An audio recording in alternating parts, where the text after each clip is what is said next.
They knew that coming on July 1st, or I guess June 30th, they had to give him a 5-year, 200 or $350 million deal or not. If they didn't give it to him, all hell was going to break loose. If they did give it to him, they had to believe in him for the next 5 years at that price. And they didn't believe in it.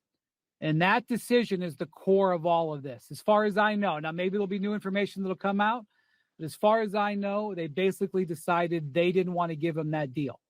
And there are certain situations where you would say, look, if you don't love a player, give him the contract at least, because then if you want to trade him, the player can't control where he goes. If a player has a year on his contract, which is what Luka would have, that he could control where he goes. So one school of thought would be, all right, you don't love him, give him the contract and figure it out later.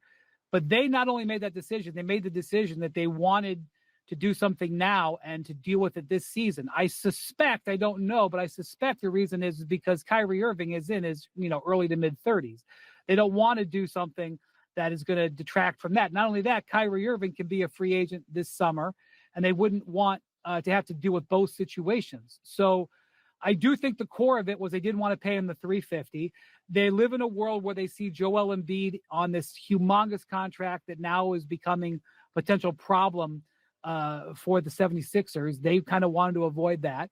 And they said they wanted to compete for a championship this year. And they went out there and they looked and they said the player that we can get that can make us win, have a chance to win this year is Anthony Davis. And those two realities, though you can say that those are mistakes, you can say that it's a flaw in judgment, but those two realities led us to that result when that trade came down Saturday night.